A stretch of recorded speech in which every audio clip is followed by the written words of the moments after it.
How are you today? It's Melissa with Hang In There.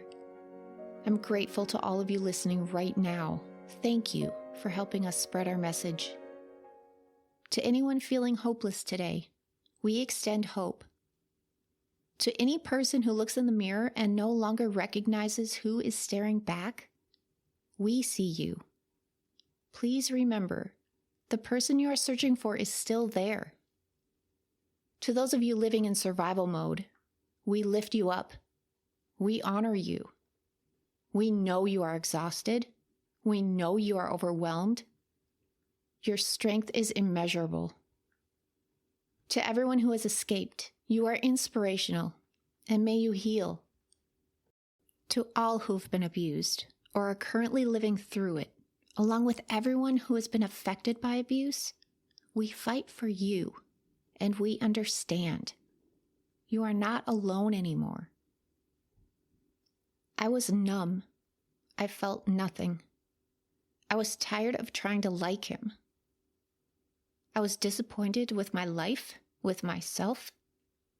I was trapped playing a role that was fake, just to survive, just to keep the peace. I had to pretend to be attentive and present when every part of me wanted to disconnect. I had to interact as though I wanted to, as though I was excited to be with him, when all I wanted was to be left alone. I had to fake closeness, be affectionate right after being hurt, before I was ready. Because if I didn't, I was afraid it would trigger more abuse. I had no choice but to push my feelings aside and do whatever it took to keep things calm. I had to play the role of a wife when I did not feel like one, when no part of me wanted to be one. It felt hollow, heavy, like a job I was forced to perform. I had to stay when every part of me was aching to run far away with my kids and never look back. I had to act as if I forgave him every time. Every incident, every awful moment, every degrading word, everything. I forced myself to pretend, to act like I forgave, even though I knew I never could. I never forgave him. I had to take him back, even though I didn't want to. Imagine acting as if you loved the person you were married to, but didn't love them anymore, at all. Not because you were fake and manipulative, but because you knew that person did not deserve your love. That person did not deserve your kindness, your children, your time, your life. But there was no way out. You were stuck, trying to make the best out of a very horrible situation, every day, for years, trying to keep the peace by appeasing him. Imagine taking on abuse yourself, taking on the isolation, taking on the control, the sickening language that was spoken to you, all while taking on the challenge of protecting your children, parenting them in the most loving way you knew to, trying to counteract the effects and damage brought on by abuse. The pressure. In most healthy relationships, being a devoted mother is something to be cherished and celebrated by your partner, not resented or diminished. For me, it felt as though I was in the middle of a competition. I was the tennis ball being hit back and forth. Sometimes back and forth between teams, and then other times it felt like I was being bounced, hit repeatedly against a wall by the same player, over and over again.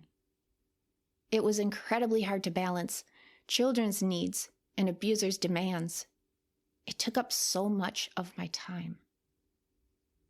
It was necessary for me to be better than the average mother. I had to give it everything I had to counteract the effects of abuse, and I was a young mom. It felt like I was living two very separate lives in one. My life with my kids, which filled me with so much joy and love. Then my life surviving with him, that I pushed aside and tried to forget as much as possible. It was a constant balancing act. I felt an enormous amount of pressure to be the predictable and unshakable parent, to be the rock my kids deserved, when I was literally crumbling inside. I was determined to raise them to be kind and wise and happy. I couldn't shield them from things they saw or heard, so I made it a priority to talk to my kids when they witnessed something that was not okay, when what they saw was abusive, to help them understand the difference between love and harm. After incidents, I would take my kids aside alone, anywhere I could find privacy, the car, a spare bedroom, outside, and explain that what they saw or heard was not acceptable. That no one should talk to the person they love that way. I told my kids, never let anyone speak to you that way. Never hand your love over to someone who uses it to hurt you. That is not healthy. That is not love. That is not respect.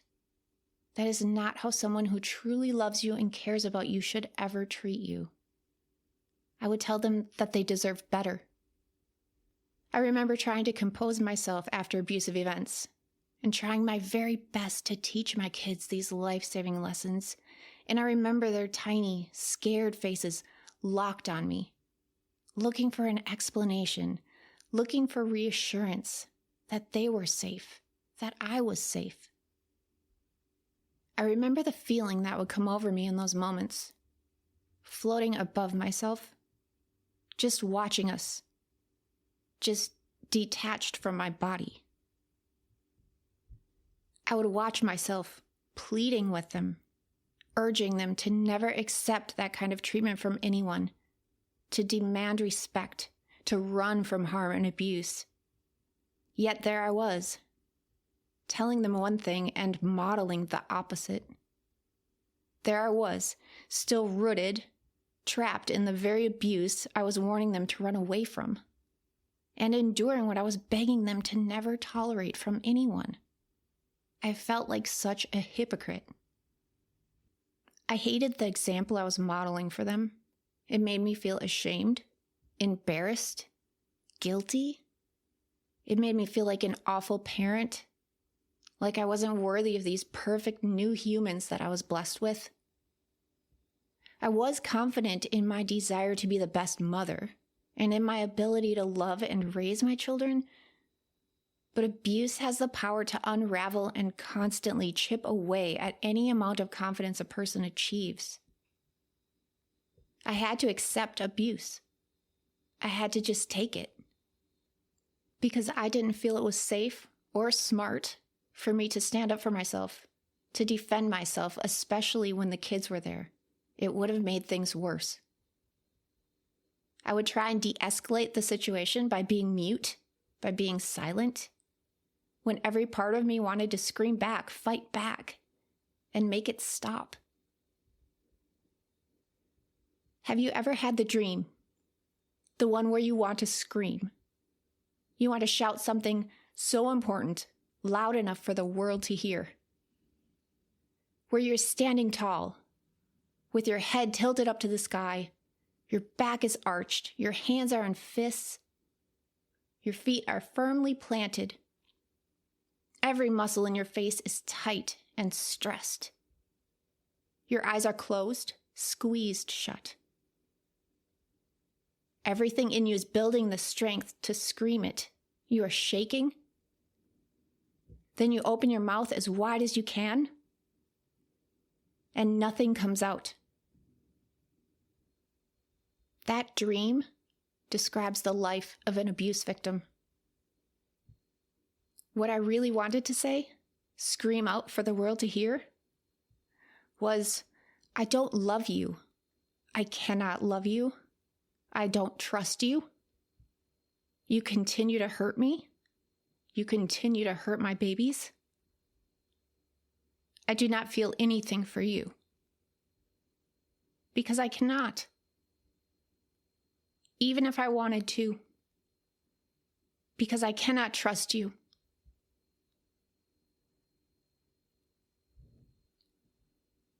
You lie and tell us you love us and that things will get better.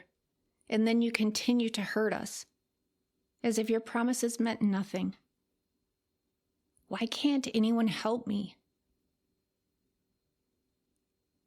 Why can't I find anyone to protect me and my innocent children? They didn't choose this. Why is this so hard? Shame on the world for allowing this to happen. I'm going to stop now. I'm shaking. My head is pounding. My stomach hurts. My heart is racing. I'm cold and sweaty at once. I'm nauseous. I can't get my thoughts out fast enough, and then I forget, but I can still feel the weight of them. This is really hard. Journaling for this podcast can be incredibly triggering. Some days, it completely wrecks me. It brings it all back, and I can't clear it from my mind. It lingers for as long as it wants. I pull away from everyone. My brain recalls all of the feelings in those moments as if I'm reliving them. This is part of therapy for PTSD, and it's brutal. I can't just avoid bees and feel better. I can't just choose to never fly in an airplane again and forget the trauma of being on an airplane. My mind holds so many traumas, and I'm working really hard to heal from them. I know that I'm not alone. What happened to me, heartbreakingly, is continuing to happen to others every single minute. And like me, they are left to sort it out and make sense of the aftermath. My heart aches for anyone living under this heavy burden. I am so sorry. You don't deserve this. I know putting my feelings into words matters, not just for me, but for anyone else who needs to hear them. This is very real. And to anyone out there who has been unfairly and harshly told to stop playing the victim, I see you. I understand. I'm sitting beside you right now. I need you too. Sometimes when I write for this podcast, I don't remember doing it. I just feel like a robot, like I'm going through the motions, but I'm not present. My legs and feet go numb. I shake, I cry, I lose track of time. My body feels weightless. I have to hug myself to remind myself that I am physically present, that I'm not floating.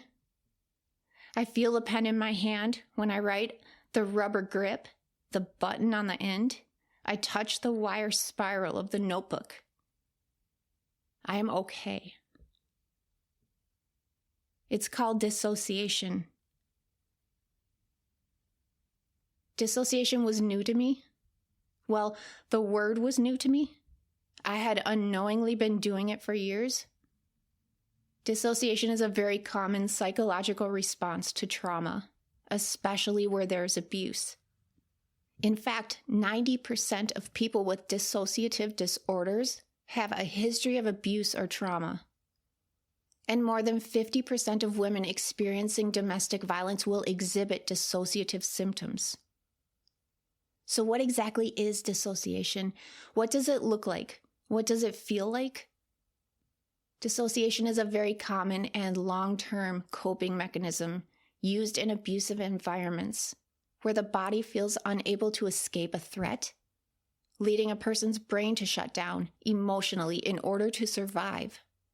It is a mental process, a neurological survival response, leaving survivors feeling numb or as if they are watching themselves from outside their body. Others have described feeling as if they're floating or spacing out. especially during abusive episodes. It is all too common among survivors of childhood abuse, intimate partner violence, or repeated or long-term abuse. The brain is overwhelmed and is just trying to protect itself by detaching from your body, from the world around you, creating memory lapses and time gaps. Picture this. You are a passenger in a car. Your abuser is driving. Your kids are buckled safely in the back seat. You're on the highway, driving about 70 miles an hour.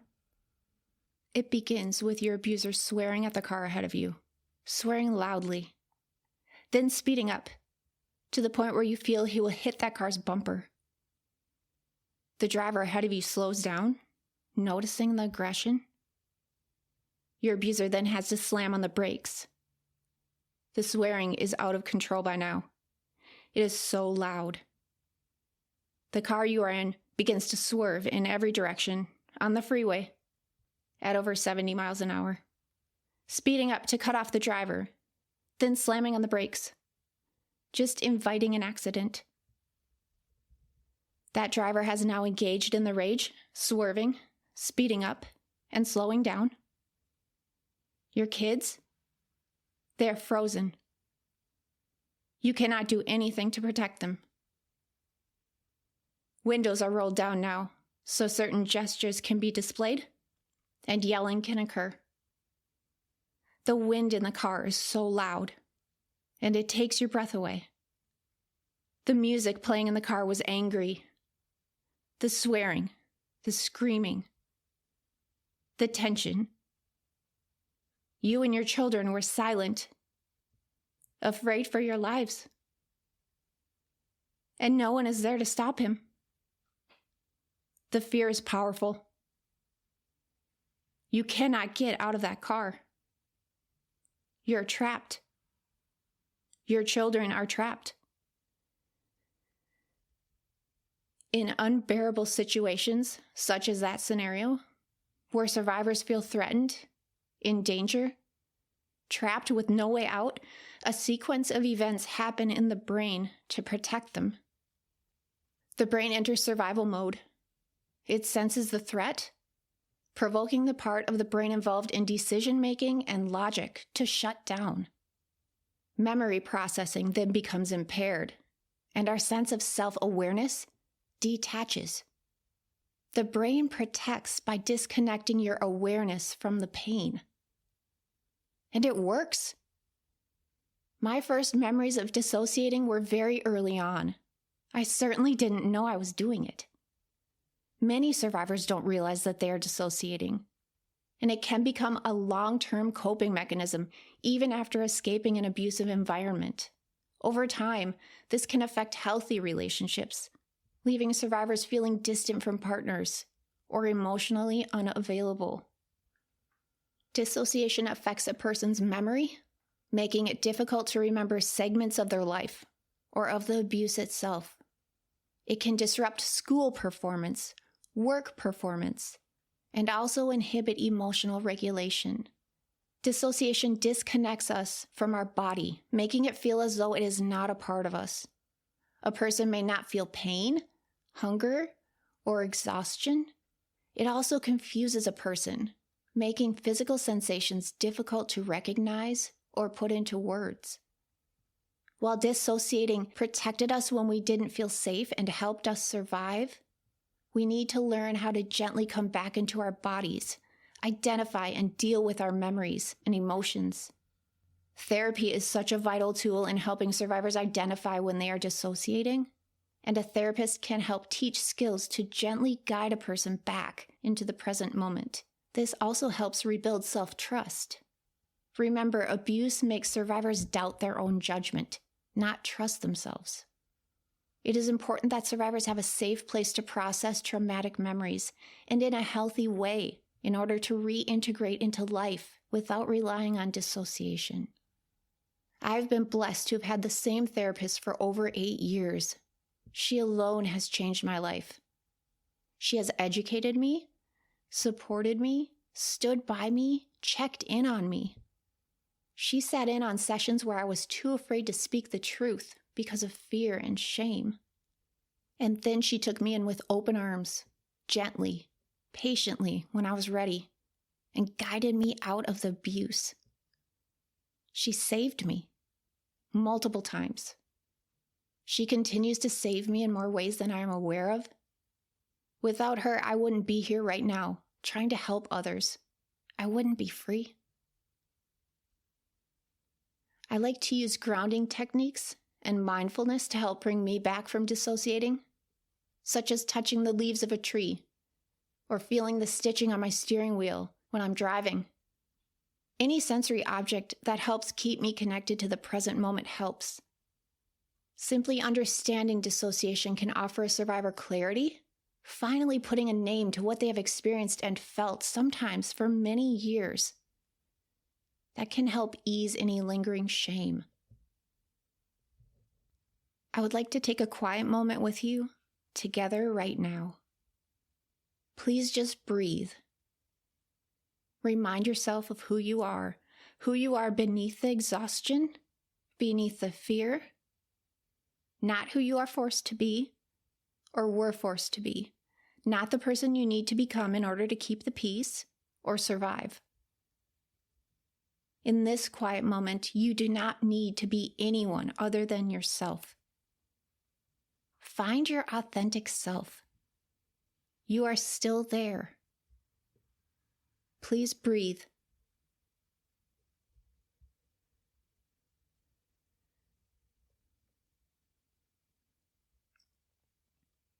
To every person who has lived through abuse, whether you are still living in it or have escaped it, I know that you have had to become someone else, someone that you were never meant to be in order to survive. That does not make you a liar or manipulative. You are not weak, and you are not broken. You've had to pretend, had to suffer and protect, and in doing so, you've very likely lost time, along with your sense of self and your confidence, and that is not your fault. You have been forced to smile when you were in pain, laugh with your kids when you felt like crying. You have had to be silent when you felt like screaming. You've had to play a very specific role or multiple roles, ones you never planned on, never practiced for.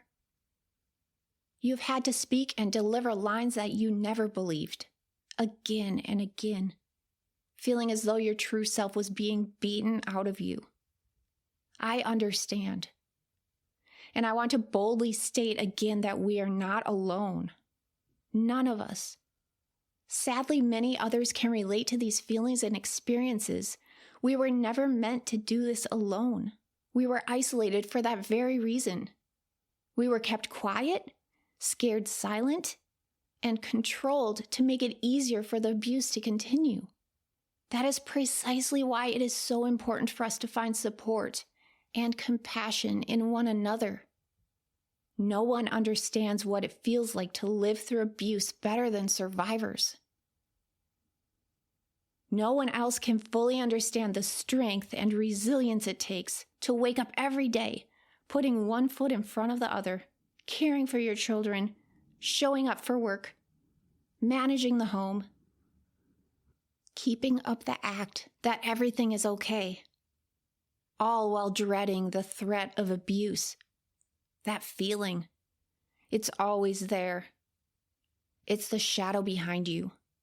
It's the noise you hear when you swear no one else is around. It's the creak in the stairs when you know it's him. It's the garage door opening when you know he is home. The fear, the hypervigilance. We understand. So how about instead of having that terrible dream where you want to scream, but nothing comes out? How about together we stand up tall, lift our heads toward the sky, arch our backs, clench our fists, plant our feet, open our faces, open our eyes, and raise our voices. We can let the world know what we have to say. We can shout it out and not be afraid.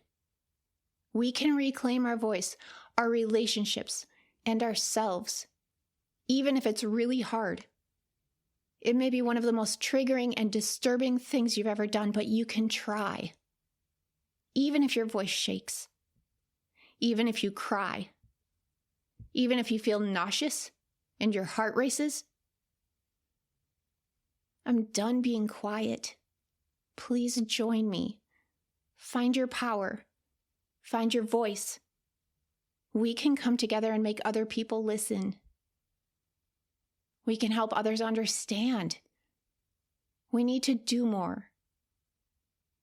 According to the National Domestic Violence Hotline, 38% of college students say they do not know how to help someone who is a victim of dating abuse. They don't know what to do.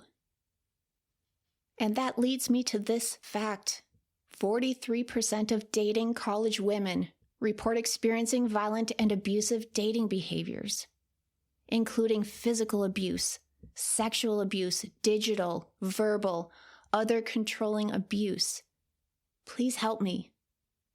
We have the knowledge to educate others before they marry an abuser, before they build a life with one, or have a family with one. Bringing awareness can save lives. It can save our children from being trapped, from losing their time, living afraid, having to pretend, suffer, and protect like we did. Maya Angelou beautifully stated, "There is no greater agony than bearing an untold story inside you." Let's get our power back, together. I want to genuinely thank you for listening. Thank you for supporting me. I really hope this podcast helps you feel seen, heard, understood. I hope it helps you heal, even in the smallest way. I'm just a person, like you, trying to enjoy living, trying to heal, and hopefully making a difference along the way. And I know time is precious. So I truly thank you for choosing to spend part of your day with me. I'm grateful. Every time I see that someone listened, I have hope that maybe I've brought some brightness into someone's day, possibly making it easier to keep going when life is hard. Please keep going. We need each other. Thank you, and hang in there.